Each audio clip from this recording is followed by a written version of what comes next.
Thank you for joining us. Moments ago, at 7:27 p.m., the NASA SpaceX Crew 1 mission blasted off from Kennedy Space Center's historic Pad 39A with 4 astronauts, Americans Mike Hopkins, Victor Glover, Shannon Walker, and Japanese astronauts Soichi Noguchi. Today, we have a great group of people to talk about the Crew 1 mission in this post-launch press conference and talk about the many historic elements of this historic launch.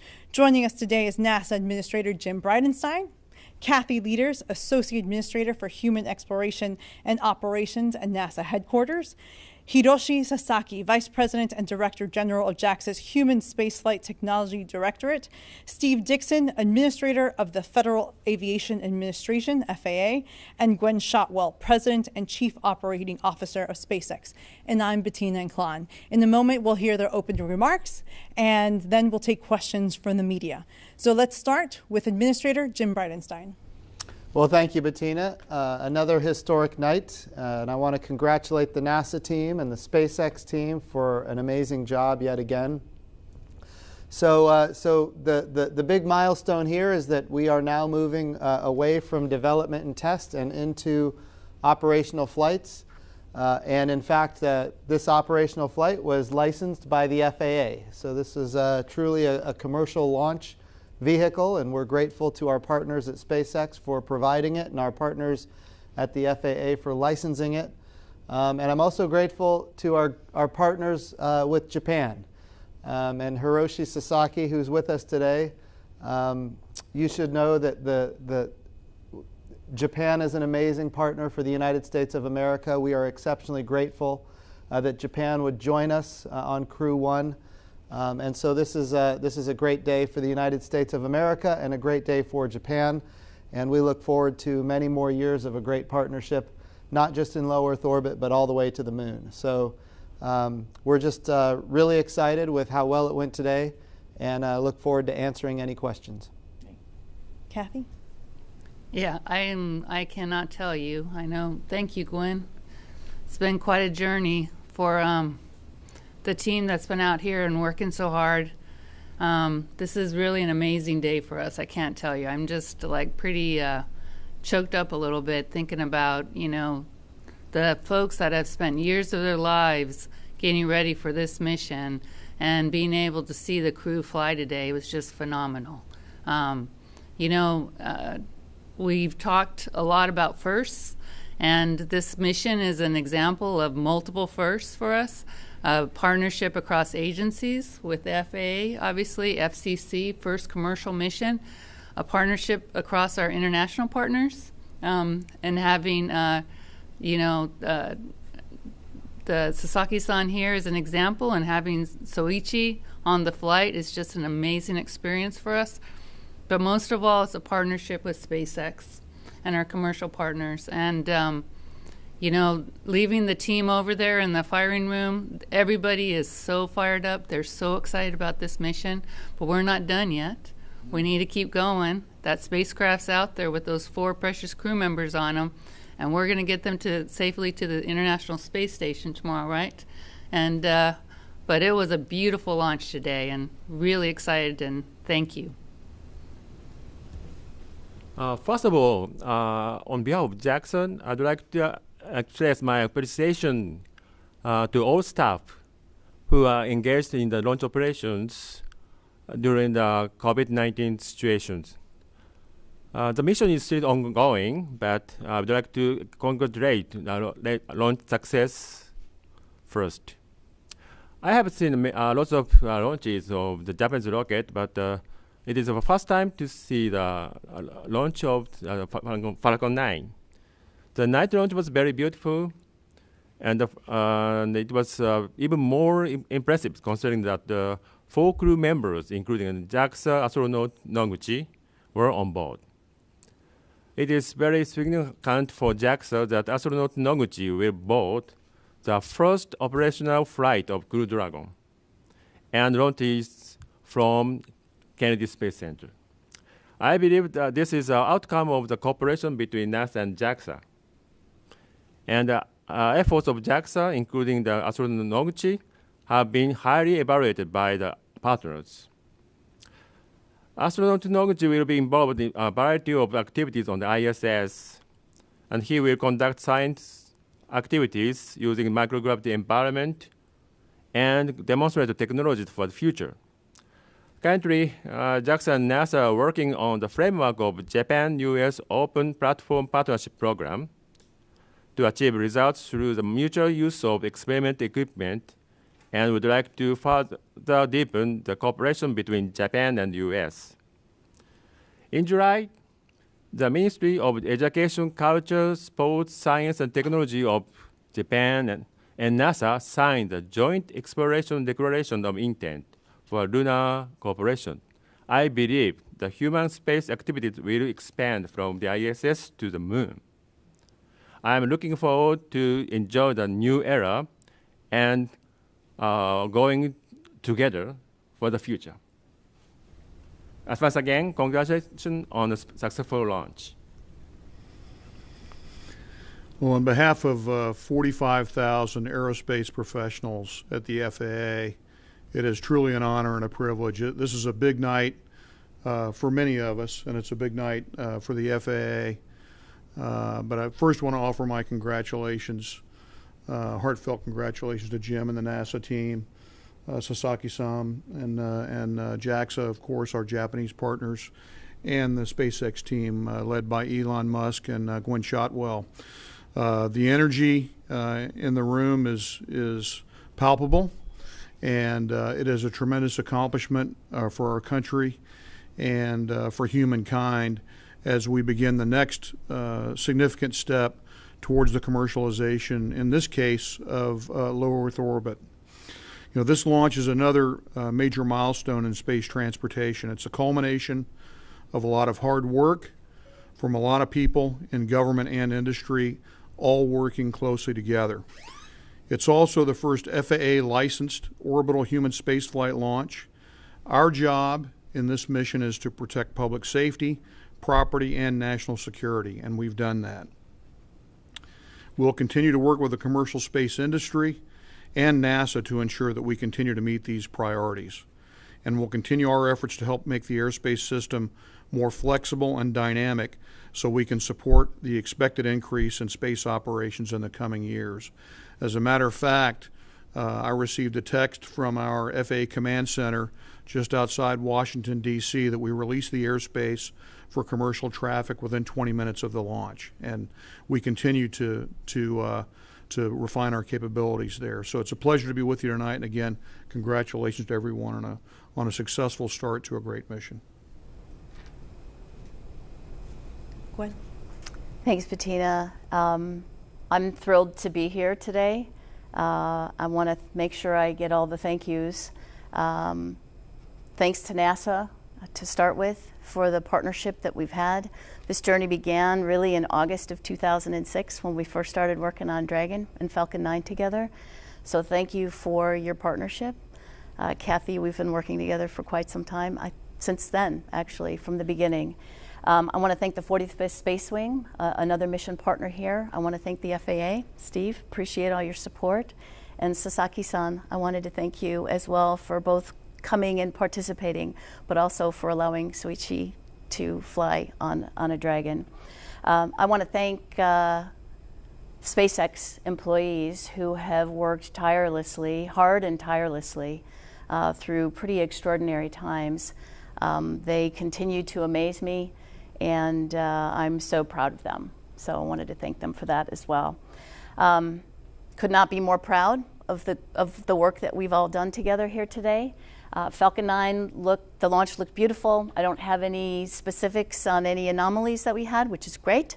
We'll get more data as we go. Dragon was dropped off roughly 12 minutes into the mission into a beautiful orbit, and she's operating just fine, all systems nominal. Executed a burn, and I think there's 2 more to go. We approach the space station in a little over 24 hours from now.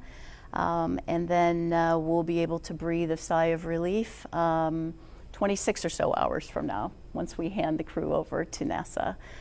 In the next 15 months, we should be flying roughly 7 Dragon missions. And this mission represents the initiation of a Dragon in orbit continuously, knocking on wood, and certainly is really the beginning of a new era in human spaceflight. So thanks very much. Thank you. Thank you all. I know that I could speak for millions that are just really excited to see these 4 astronauts on the Crew Dragon Resilience and get to the International Space Station for this important mission. So with that, we'll take some questions. Our first question is from Marcia Dunn.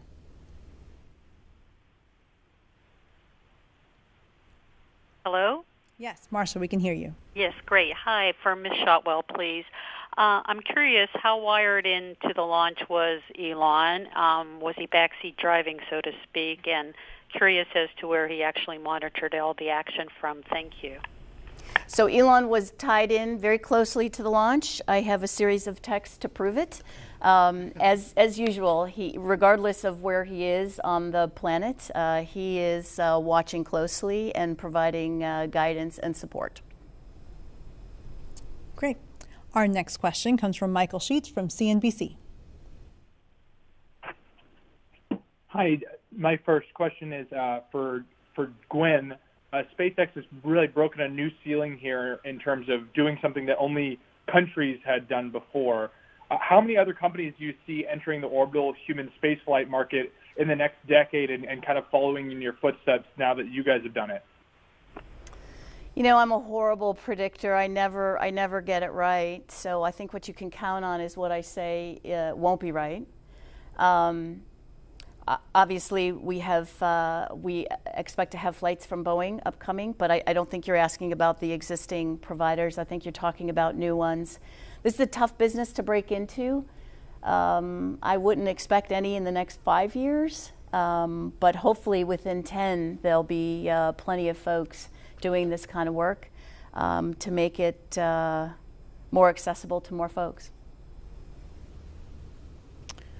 Our next question comes from Eric Berger from Ars Technica. Hi, congratulations everyone. Such a big night for human spaceflight. I think this is a question for Kathy, but if someone else wants to take it, that's fine too. Going back to yesterday's 24-hour delay, it's my understanding the primary driver of that was the fact that the drone ship couldn't get out of port due to Tropical Storm Eta. And I was just wondering, a few years ago, Kathy, could you imagine, scrubbing or holding a launch for a day, to recover the first stage of a rocket? No, but we were also, I think, a few years ago weren't looking at the cadence that we had and trying to be as cost effective on our services going forward, right? This has been a horrendous year for storms. I don't think if you would have asked me a few years ago if we would have had, 5 storms hit the Louisiana coast and another set hit me, a couple hitting Florida in November, I would have been surprised too. But, with the systems that we have, there's constraints and big choices, and one of those choices was we had a beautiful opportunity on Sunday. And so that was a big part of the conversation and us deciding to pick this day. Yesterday it ended up not being that great a day around the launch time. So this was a great day, and it was a great launch. And it was an amazing experience. Yeah, it was a really incredible experience. I think all of us are still excited about seeing it.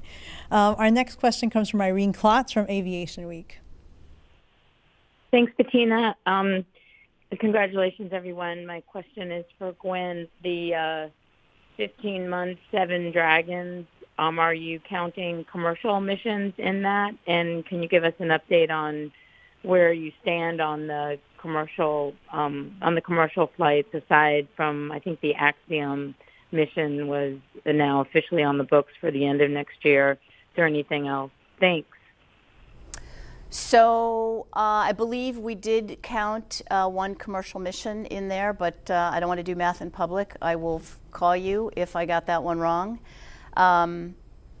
We'll be flying the Crew 2 mission in about 4.5 months, and then Crew 3 roughly, possibly 6 months later. We do hope to fly a commercial mission with Axiom, and maybe some other fun missions, which I'll chat about later.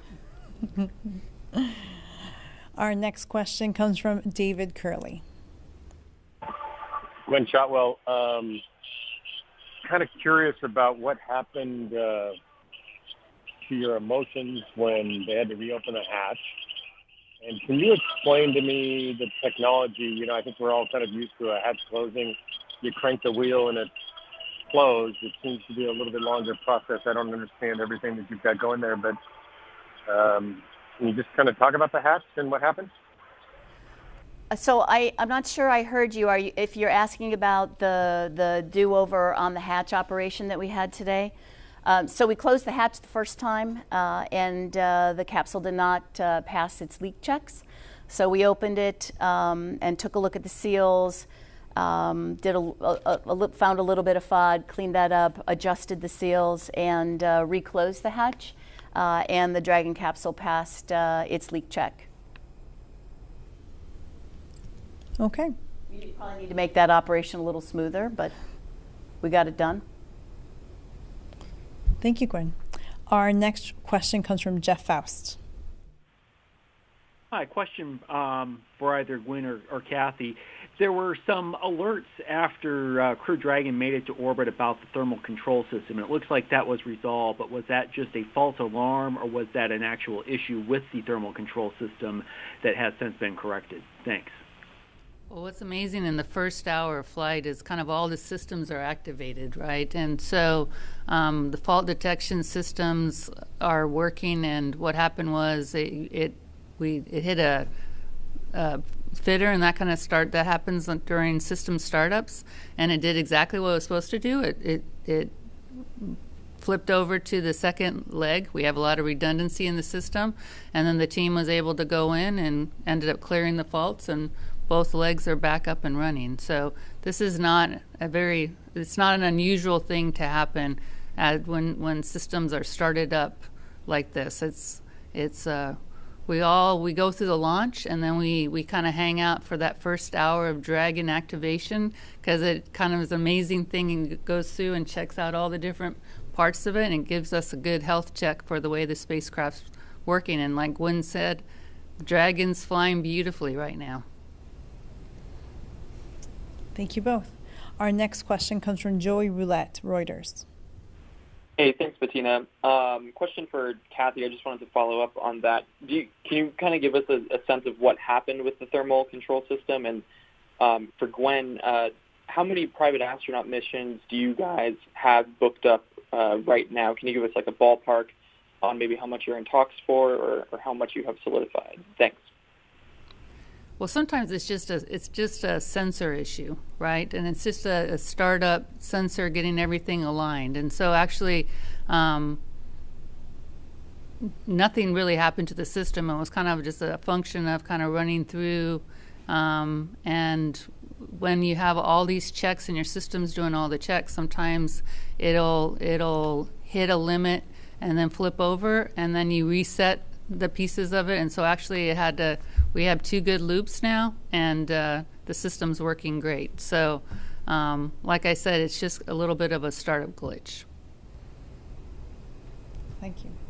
Paul Brinkman, UPI, is our next reporter. Paul? Yeah, thanks. I'm really thinking about the astronauts in space now, and for people trying to sleep after launching on a rocket and flying around the Earth on a new spacecraft.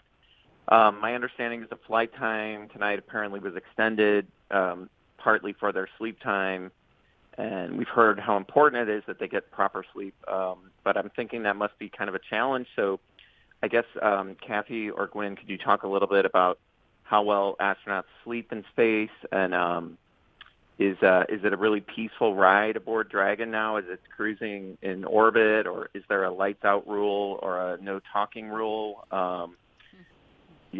Thanks. Well, they do have little curtains that they cover the windows, and they do get out of their suits and get comfortable and lay down. And you have to realize too, you're in 0G too, right? So you're in a little bit different position. These are experienced crew members, and they know that they've got to get their rest and work through them. And so the other really great thing is you can watch them, because there'll be a lot of NASA coverage of the mission over this next 26 hours. So you'll be able to see the crew during different activities, not while they're sleeping, but doing other activities, and so you'll be able to watch along what they do. These folks know what they're doing. They're very experienced. They know that they got to get their rest so that they can do the sequence of events that are coming up for docking as safely as possible. Yeah. Still would be really hard to sleep right now. I'd be really excited. They were having a lot of fun. You notice them. You guys need to watch them. They were actually, this crew was, they were there, and they were enjoying being in space again. Yeah, what an experience. Our next question comes from Stephen Clark. Hi, congratulations, Stephen Clark from Spaceflight Now. Just wanted to clarify one thing from Gwynne, the 7 Dragon missions in the next 15 months, I think you said. Do those include the cargo missions, or are those all crew missions? And also, I wanted to get an update on your Crew Dragon production line. How many Crew Dragons are currently being built? You have 2 that have launched now. Do you have any other Crew Dragons being assembled right now, or will you be doing your near-term missions with these 2 vehicles? Thanks. Yeah, so I was hedging a little bit. I did check my phone, and the 7 missions I was talking about were all for NASA, CRS 21 through 24, and 3 crew missions. But I was hedging just in case one of those doesn't go, to include a commercial mission between now and then. And then the other question you asked was there a second part? Oh, how many Dragons in production? Thanks, Steve. You want to? So we have the Demo 2 Dragon is in the refurbishment process to fly Crew 2. There's a Dragon capsule. Well, there's also the CRS 21 capsule. I think there's 2 more cargo capsules after that, and we will have 3 additional Crew Dragon capsules, I believe. And they're all to some extent in production right now.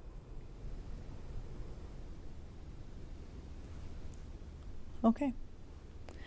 So our next question comes from David Mosier of Business Insider. Thank you for taking my question. Kathy, I understand this docking will be fully automated that's coming up, but is there anything, any step you're particularly concerned about or will be watching closely? And Gwynne, you mentioned some anomaly data. Maybe I misheard you, but is there anything SpaceX and NASA saw during launch or is seeing in orbit that needs further investigating? Thanks. So the Dragon is designed to have an automated docking, and right now all the systems are working, and so we're not expecting there to be any issues with the docking. And obviously, you know, that they'll be checking out the systems as they get near station, and they check all the different sensor suites and make sure that things are functioning. And then the crew is also trained on being able to do some kind of backup maneuvers too. But right now, we're not expecting any issues, and I'm sure docking tomorrow will go smoothly. Great. So, wanted to get one more question for Hiroshi Sasaki. We know that this mission had a lot of great milestones. Not only is it the first crew rotation from a commercial space vehicle, but also you're carrying the first international astronaut on this mission. What is next for JAXA in the future? Next astronauts. Currently, we want to send astronaut Hoshide. I will currently on the Crew Dragon 2. I hope he will become the ISS commander. Fantastic, fantastic. Well, we're gonna start wrapping up this press conference. But before we do that, I'd like to turn it over to Administrator Bridenstine for some closing remarks. Well, sure. I think what we've seen today is really remarkable. So much work by so many people over a sustained period of time. Again, thank you to SpaceX and Gwynne Shotwell and Elon Musk for being an amazing partner to NASA for all of these years. I think it's also important to recognize Kathy Leaders, who was very involved in the commercial resupply program, which then led to the development of a commercial crew program. And of course, Kathy has done amazing work through both of those programs, getting us to where we are as an agency now with commercial crew, and doing such an amazing job that we decided to put her in charge of all human spaceflight for NASA. So she's now responsible for getting us to the moon and onto Mars. So just want to say to Kathy Leaders, NASA is so grateful for all of your leadership for all of these years. And I can't wait to see the amazing things that you and the team do in the future. I also want to thank our friends from Japan. Again, there is no better partner to the United States of America when it comes to space exploration than the nation of Japan. JAXA has been with us for a very, very long time. They will be with us. You will be with us for a long time into the future. When we think about the Artemis program, we thank you for your commitment to the Artemis program, for a sustainable return to the moon, and of course, eventually missions to Mars. And Japan has been an amazing partner, so thank you. And of course, for this mission, so unique in that we are now going into basically operational missions that are commercial in nature, where NASA is a customer. Our goal has been and will be to be one customer of many customers in a very robust commercial marketplace in low Earth orbit. But we also want to have numerous providers that are competing on cost and innovation, and of course, safety. We've seen amazing work from SpaceX already. There's more coming from Boeing.